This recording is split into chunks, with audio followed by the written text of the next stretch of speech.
Hello, this is Iron Bill back again with another video. How you like that intro? My daughter made that for me today, and I'm going to use it. It's better than anything I've made so far, so until I can improve upon the craft, that's what we'll have. Anyway, I promised a while back that I would look at another way to do Concealed Void because I got tired of doing the same thing over and over and over again. And I think I came up with a loadout that was varied somewhat, at least on the weaponry aspect of it. Now, in terms of the armor, you're still going to want to run the corresponding element. In this case, I believe it shows that arc is the modifier today. So you want to run arc defense and anti-concussive mods. You know, you want to make sure that you do that. But you know, if you look at what we've got here, we have barrier and overload champions. We have to watch out for that.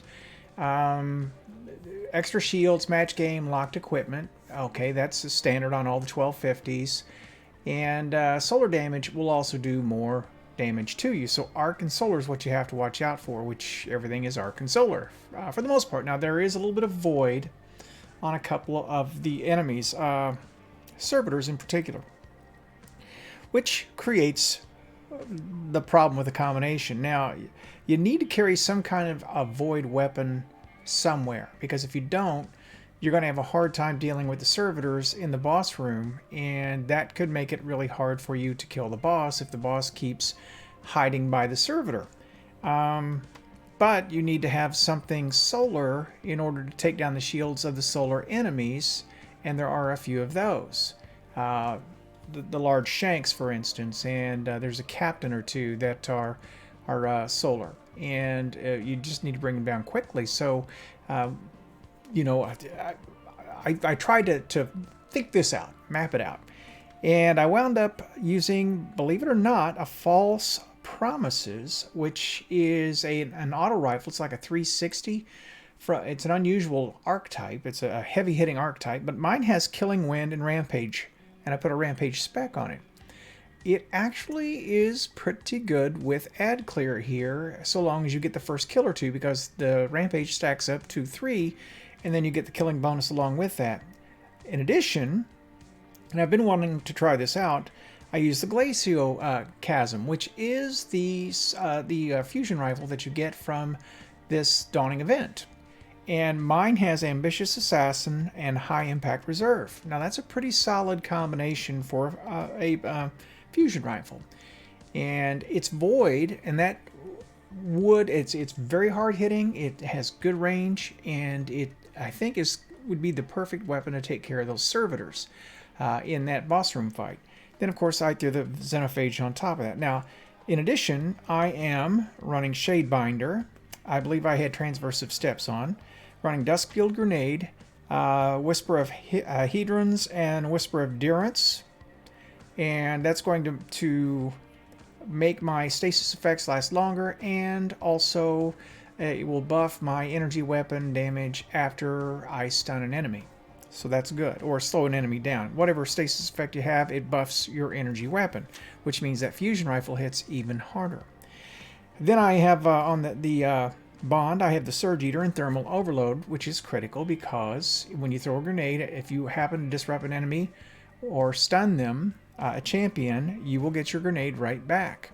And then with the Whisper of Hedrons and Whisper of Durance, that effect's going to last even longer. So this is really the cornerstone of a lot of the builds that you'd want to do for these legendary lost sectors, because this is the stuff that makes it easier to solo, because you can manage all of the ads with it, especially the champions.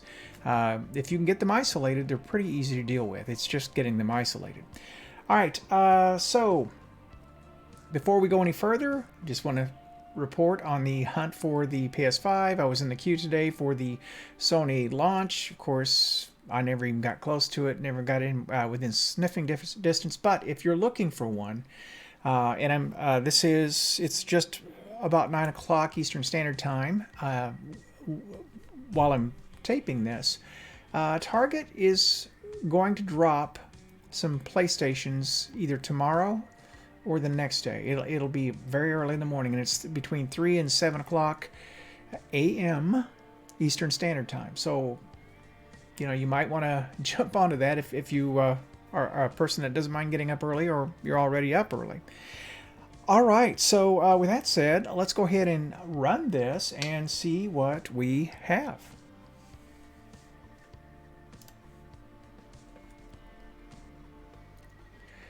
Now, I took a little risk with this because you notice I'm not running a submachine gun, which means the barrier disrupt is not going to be a factor here. But it kind of is, because there's a champion in the second room.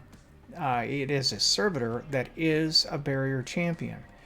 And I was gambling that I could either pull it down quickly enough using, I'm going to move this on up here a little bit, that I could either disrupt the champion with a grenade if I could get it pinned against the wall, or just knock it down so fast with a Xenophage that it couldn't do anything about it. This was a gamble, because it could have gone all kinds of wrong, and probably 9 times out of 10 it would. Okay, so there is the stun. I'm not really hurrying to kill it because I want him to snap out of that grenade for just a second so I get the grenade back.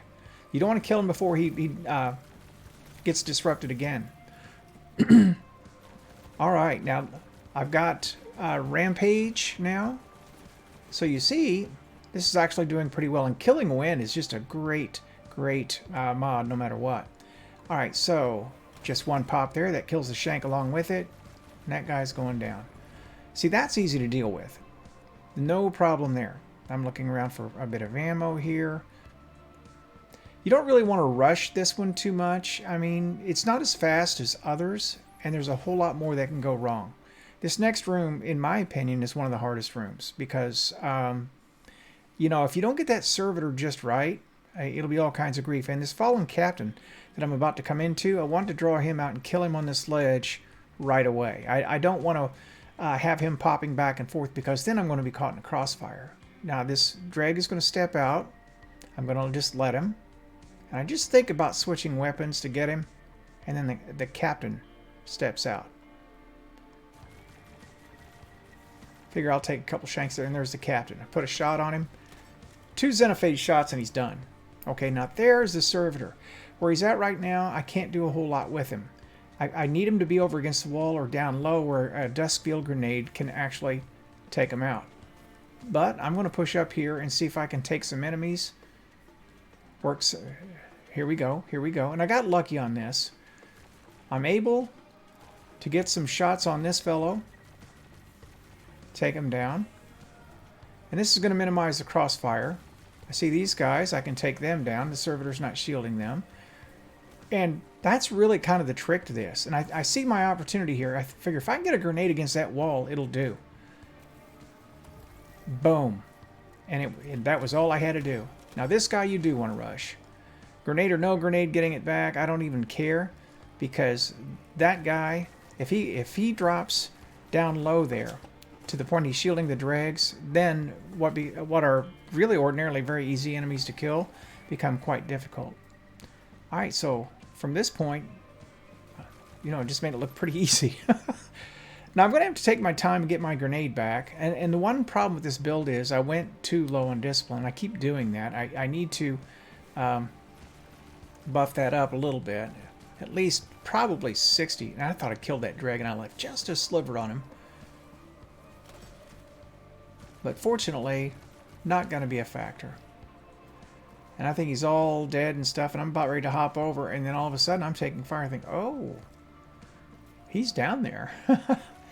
Oh, and I also want to point out, notice that the glare on my face is not quite so bad. I finally splurged for a ring light, which is why you're seeing a bit of shine up here. I need to work on it, but also have an actual green screen on order too. It should arrive tomorrow. That way I can also chroma that out. All right, so what I'm doing here, you'll notice on my meter, my grenade is about 20 seconds from coming up. And I do not want to attack this guy because he is a warping champion and an overload champion. But it's one of the captains that teleports back and forth ceaselessly. And if you damage them, they just keep doing it until they're not damaged anymore. But if I can put a grenade on him right where he's at and hold him there, I should be, with 3 or 4 Xenophage shots, I should be able to kill him.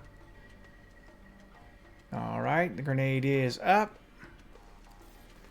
Boom, direct hit. That's all you really have to do. I don't have to risk getting over there. I've already got my grenade back, so the worst thing that would happen is, of course, I would just have to toss them up there again. Thing is, I would lose the Xenophage shots, which is bad enough, but I've got a brick up there, as you already see. Now, I really hate the mines that are dropped by the Vandals because they pop instantaneously. You don't even have time to get up there and shoot them. So this is more wasted time, and it's one of the reasons why you really just can't wait or rush this this one all that much. There's just as a solo player, especially if you're not going like pure meta weapons, which I'm not right now. Yeah, it just makes it harder to clear these areas quickly. Everything has to go right. I'm going to jump up on this next ledge. There'll be a Vandal in the back, a bunch of exploding shanks, and a barrier champ or Overload champion. And there's the Overload champion. And I really want to get that Vandal out of there because he can snipe you. 3 shots and you're dead, or at least at the level I'm at. So now I just need to jump across here and bring the shanks in. Typically I'll stop there a second, make sure everything's reloaded. But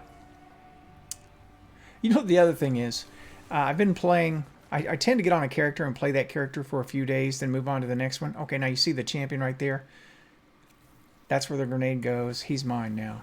Anyway, I get so used to playing an archetype that when I play another one, I really have to, you know, when I shift like I did today, I really have to think about what I'm doing. All right, so I've got 11 rounds. It's not terrible. Could be better, but I hope when I kill some ads here that I get some bricks to drop. I need to put on an ammo scavenger. I haven't done that, and it would take a lot of that pressure off because I could burn this boss down. But you're going to see why I have that fusion rifle here in just a second. Alright, so that brings the boss out. And I try to get as many rounds on him as I can before I have to deal with the servitor. Although that's probably a mistake, because by putting damage on him, I'm bringing more ads out. But I can't resist. Back up. Got 3 rounds yet left. You see more ads are spawning. And I got flinched off that shot. He's about half down. See, if I'd had a scavenger on, I probably could have just stood up there and burned him. Now, if you get in trouble, just jump up here. Nothing can really get you from here unless you get really silly. I'm able to pull down an ad or two. If this were a 1280, I would say this would be probably pretty critical. All right, so I'm passing through 7.5 minutes here in just a second, and got the boss halfway down. I need to kill that servitor. So I decide I'm just going to make a break for it, and I'll either kill him or I'll get killed, but I'll get him most of the way down regardless. And you see that that actually did all right. 4 shots from that range. I'm going to get out of there, recover a little bit. Now that takes down his protection. If I could trim the ads down a little bit, like so, pick a couple up. Now you don't want to fool around with him because that solar is going to hurt you like right now. One more shot and he would have killed me. Now I tried to save time by burning them, and in actuality I made it take longer. I didn't manage the ads properly, which is why I'm kind of still poked in this corner, and I have to go up and try to kill this servitor again, pretty much from the same spot. I should be aiming lower. Notice I got him in 3 shots that time. Always remember with the fusion rifle, the nose is going to lift, and some of those spikes could miss. I don't know how many launch off this, whether it's 5 or 6 or whatever, but you want to give yourself a chance to actually hit. Typically on anything that has a high recoil, you want to aim a little lower than you want the shots to go. Alright, so I was standing in the milk there. Realized I'd better throw my well, or else. Need to manage the ads a little bit. I'm standing in the well to do it. The corner of it anyway. Put a little bit more on him. I've got to bring that servitor out.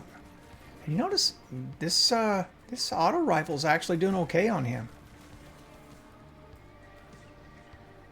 I know the servitor's over there. Now, darkness is going to get to me if I'm not careful. I see the brick. I want to get it. I got it. I've got my Xenophage. He's going to pop behind me, which is okay. I'm just going to turn around here. I've got more than enough to burn him down now. Alright, and that's that. With that, I can run over and pick up the chest. And got a chromatic fire, exotic piece. Now, is this the fastest I could have done it? No, it's not. You know, you can go in there with a more meta loadout and probably do it quicker, but I don't know. I want to try something different, and I actually discovered that this this auto rifle, this False Promises, is actually not bad for this kind of thing. And I like the Glaciocasm. It's a great fusion rifle. I'm not taking it into PvP yet, but by all accounts, it's top shelf. So yeah, that's pretty much it for the video. I'm not going to do a side-by-side because that took long enough to get through. But you can compare this to some other runs that I've done.